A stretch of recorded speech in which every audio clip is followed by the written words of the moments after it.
He needs no introduction, so I'm going to leave him to introduce himself. But he is a member of the Nerd Night team, a stalwart supporter of all of our endeavours, and it's about time he got himself up here and said some stuff to you, frankly. So, without any further ado, I'd like to present my good friend, Rocktim Ramen.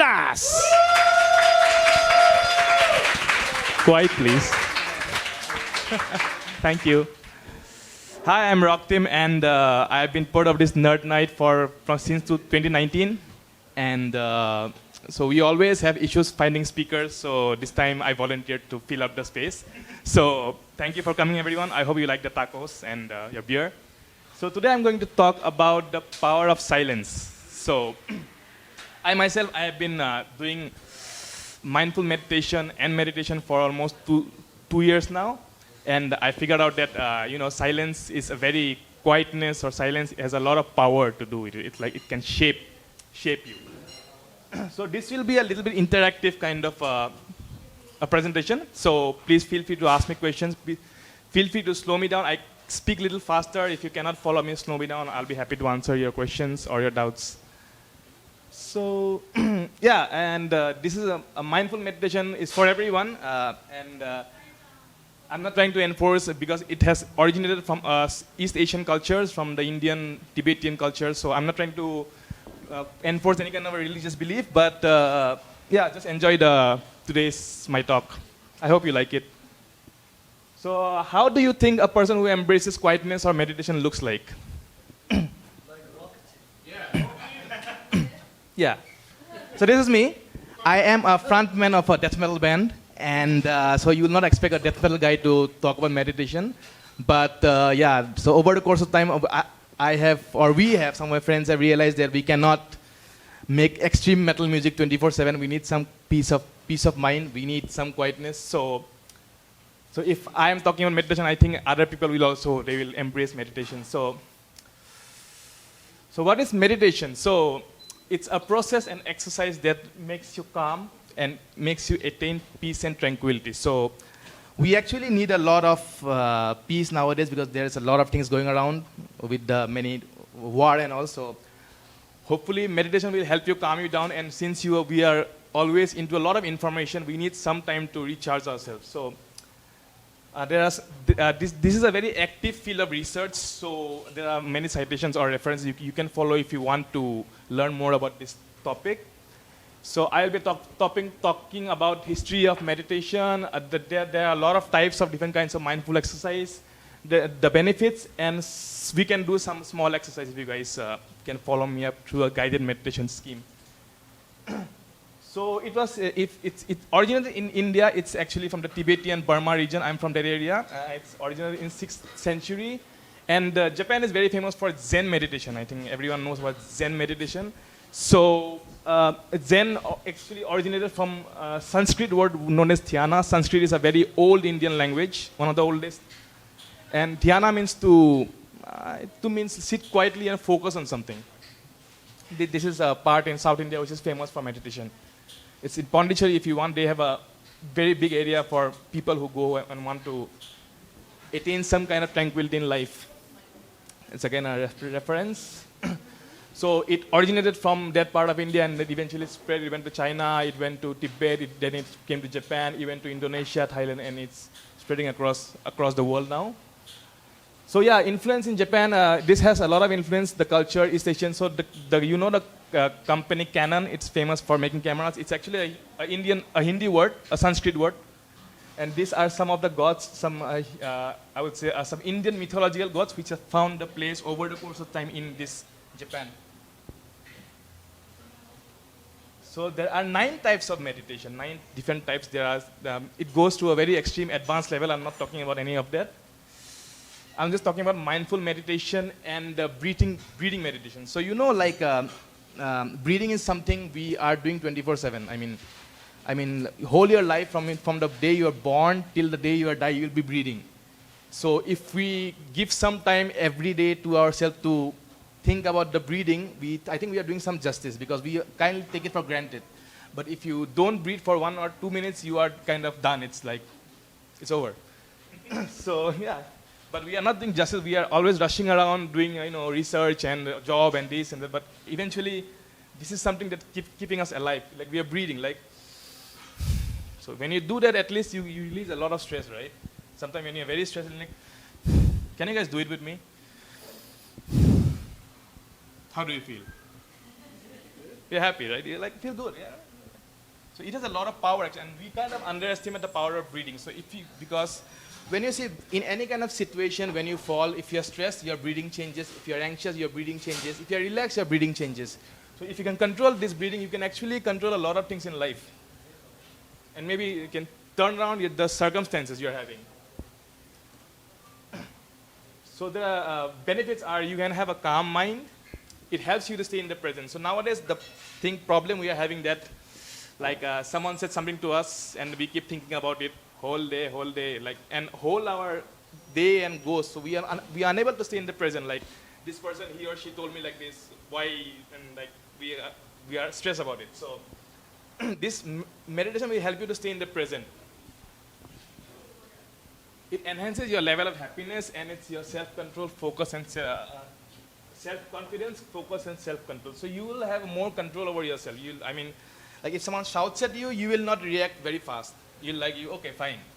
What did he say? Then you can respond. Because if you shout back, when we're angry, we actually end up giving something which we regret later. Like, we shout at people and like it doesn't go well. So it helps you have more self-control. It enhances your body's immune system. So basically, when you do a lot of this kind of mindful exercise, your blood pressure goes down, your immune system eventually stays in a stable state. So Okinawa is a very nice place to do this kind of work. So I keep traveling different parts near the sea and sit and enjoy my time. This is another journal. And there are also some long-term benefits, which are, there are actually controversial topics, but, controversial papers, but there are said that some studies which have done compared people who have doing meditation for several years and people who are not doing, they found that the amygdala is a part of the brain which controls fear. It controls the emotional integrity. The size of the amygdala goes down, so you become less fearful. You are not always stressed, we are not in like a old prehistoric time that we have to be afraid of a tiger or we have to be afraid of a lion. But nowadays we are always stressed. We are always like we are putting horns and running around. We are stressed. But this will help us to be more into the present. So yeah, I also follow some amount of Stoic philosophy. Like I follow some quotes by Marcus Aurelius. So it relates to the talk. It says like, it never ceases to amaze me when we love ourselves more than other people, but we care about their opinions than our own. So we love ourselves, we love, but we care about other people's opinion. Like he said this, and we'll be spending the whole day, whole week on thinking about that. It doesn't make any sense. And so I've seen some people who are very successful. They actually move very fast in life. They move on. They don't hold down on that moment and keep circulating. And the only way to fully understand the power of the present moment is to sit in complete silence. The moment you start sitting in silence every day, you give like 10-15 minutes of your time, then you start to be more in the present. You'll move on faster in life. So these are some ancient Stoic philosophy I follow. It's very hard to follow Stoicism, but I try to. And it's very simple actually. There are very advanced techniques, but meditation is like you can just sit in a comfortable position. You can actually connect your index finger if you want. It is said in the East Asian or Indian culture that this helps you to circulate the energy. And you can close your eyes. So I will play some music and you can actually sit. Please sit down, relax. Please relax. Relax. And then you can close your eyes. No worries. Can you play this? I'll play some very nice music for you to kind of focus on your. You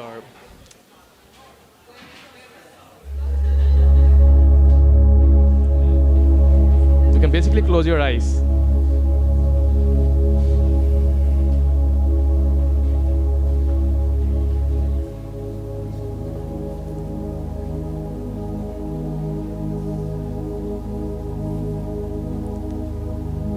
you realize that many thoughts will go across your mind, you know. So just let it flow. Don't try to go deep into any particular thought, negative or positive. Just let it flow.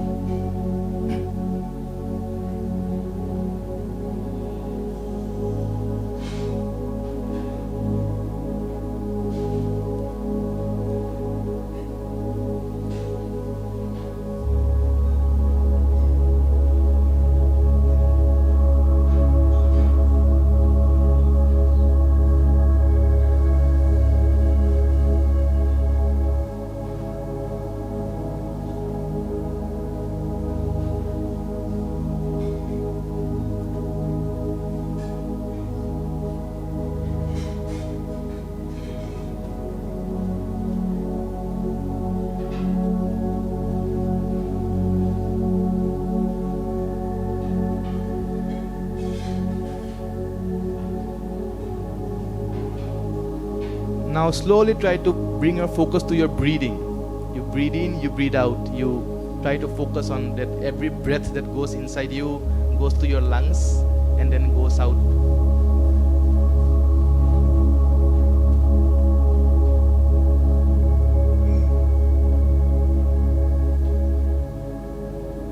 Try to feel the breathe, that you're breathing, that you're alive because you're breathing.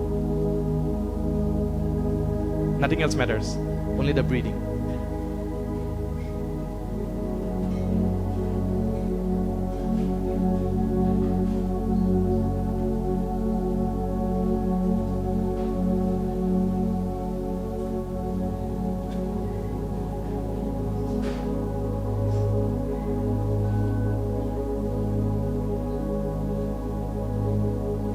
Just breathe.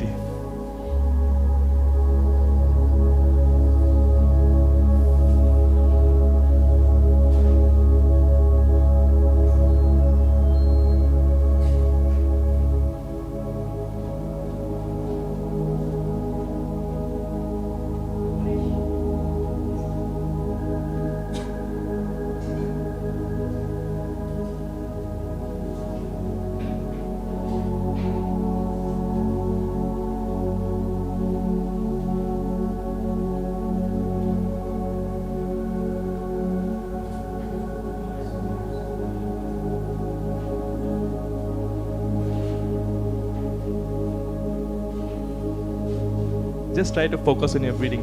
Feel that because of your breath you are alive, you know. It's like something you have to be grateful for. Like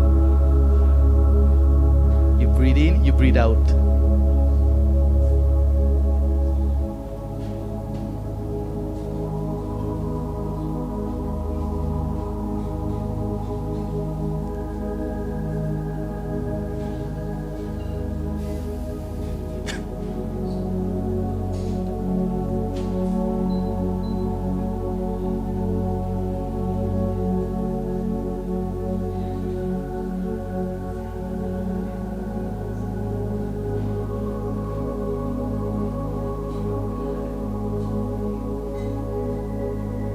You can try to feel every part of your body, from your head to your toes, to your stomach, to your thighs, to your hands, to your neck.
focusing on your breathing, if you have some thoughts going on in your head, please let them flow by.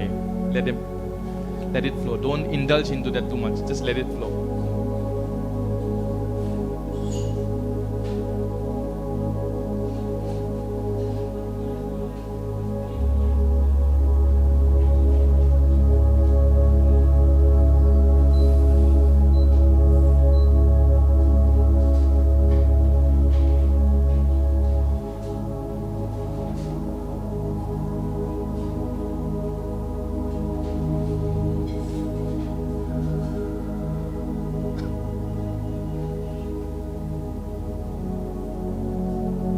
Just breathe, let the breathe go in, go out.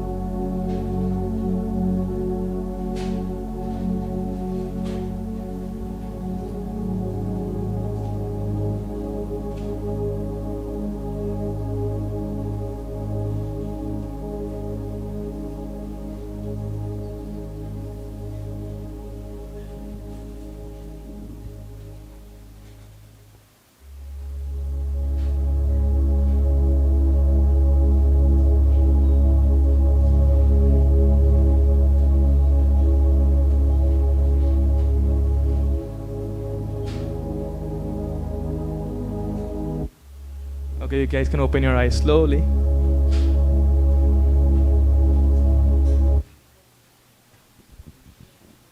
How did you feel?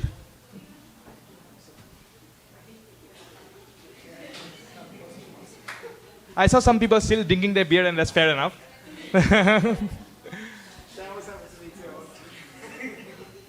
How did you feel? Like any feedback?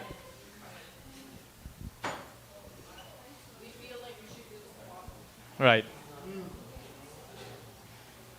Actually, this time of the is not a very right time. We have to do early in the morning. That's much more fresh. You are fresh. It's meant to wake us up. Kind of. So any questions? Anyone have any questions? I'll be happy to answer.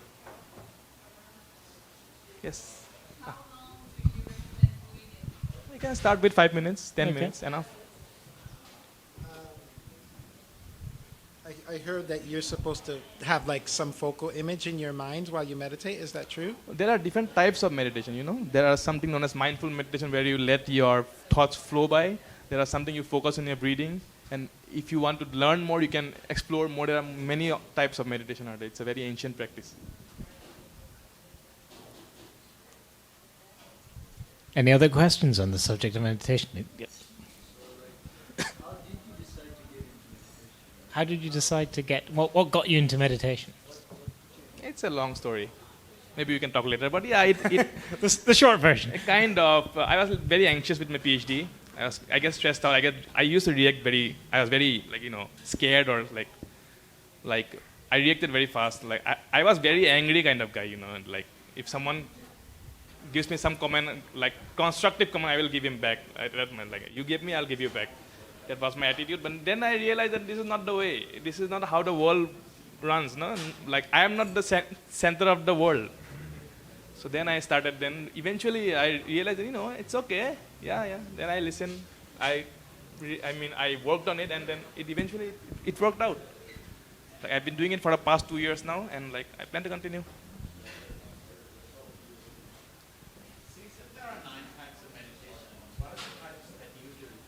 I'm just doing the basic one, just on the breathing. Like that's enough, I think.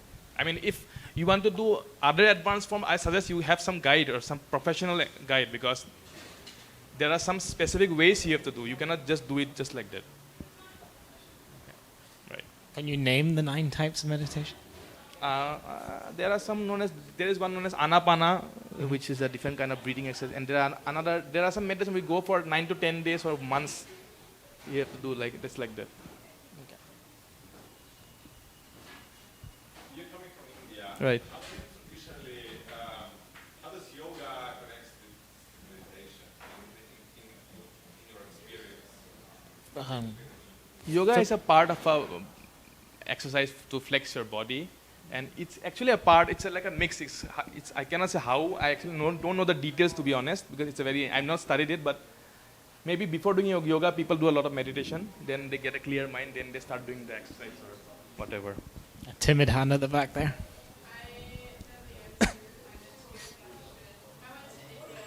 Okay, come up here so we can get you on the mic. Please come up so we can get you on the mic.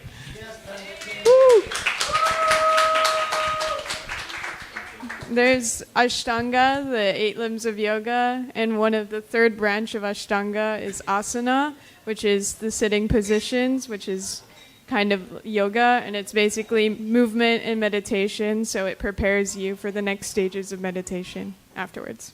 Tell us about your 10 days of meditation.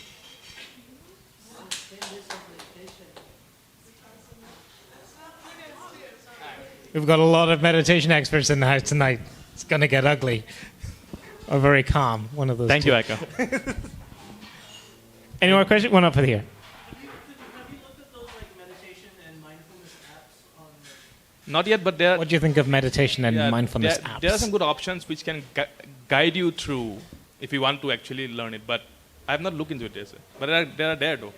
It's nowadays it's much more easier to find those apps. It's very evolving. Right. Jason.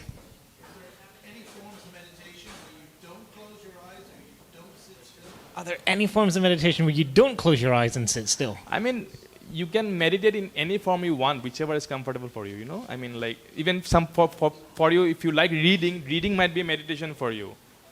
Or if you like singing, singing can be a meditation for you. It depends. This is like a a generalized form. Other than that, if you have your own, like you like to do something very much, like you like to write a paper, like that might be a meditation. You spend whole hours and hours without having distraction, like don't care about the world, and just do. That is known as flow. That's a scientific term. It's flow. When you get into the flow, you can flow. But all the time you cannot have it. That zone. That zone is difficult to find out. But yeah. Anyways, Brida. What tips do you have for people that feel like they can't clear their heads? They feel like they're incapable of it? Do you have any advice for people who think they can't clear their heads?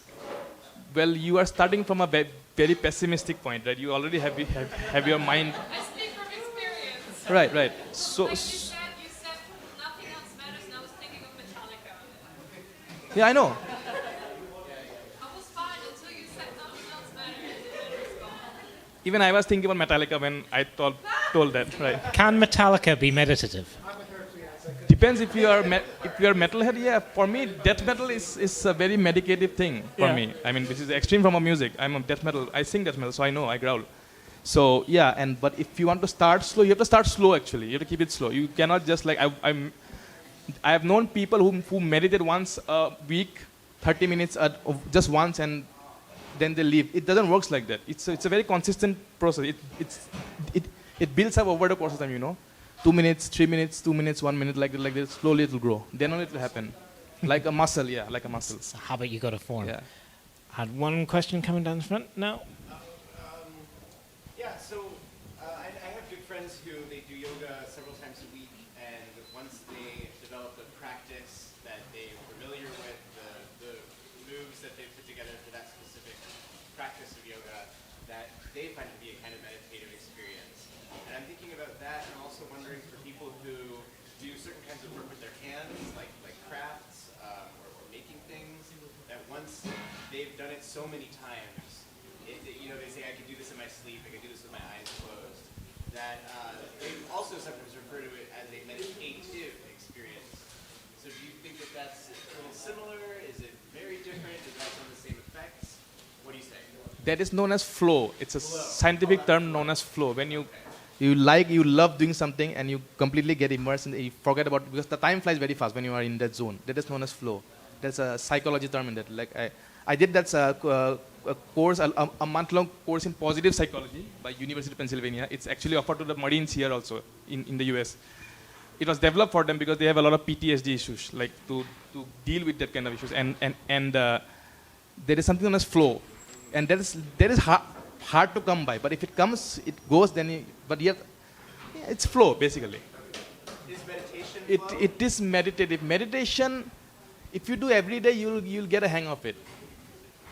And meditation will also, one drawback of meditation is like you'll also be very kind, so you'll become too kind sometimes. So you also have to know arigato gozaimasu at some point. Like too kind is also, people will walk over you if you are too kind, too humble. You have to know the line. You have to draw the line yourself. There's always a middle way. Middle way. There is always a fine line that, okay, thank you, arigatou gozaimasu. I know what I'm doing with it. So one thing I want to ask about, something I just did in my research kind of leading up to this that I found very interesting was some research coming out about breathing meditation being used to trigger a natural hallucinogen in the brain. Yes. Do you have any opinions on that? Yeah. Natural what? Natural hallucinogen, DMT to be precise. Apparently certain breathing exercises can trigger the production of that by the pituitary gland. That's why when you do the advanced form, right, you have to have a proper guidance. That's what I say. If you can do this basic one like mindful meditation, when you go to more advanced form, more specific, then you have to have someone who is supervising you, who is expert in the domain. That's why people don't suggest you to do advanced without any guidance. So you can go in some different directions, Okay. Because our brain is a very powerful thing. It's a very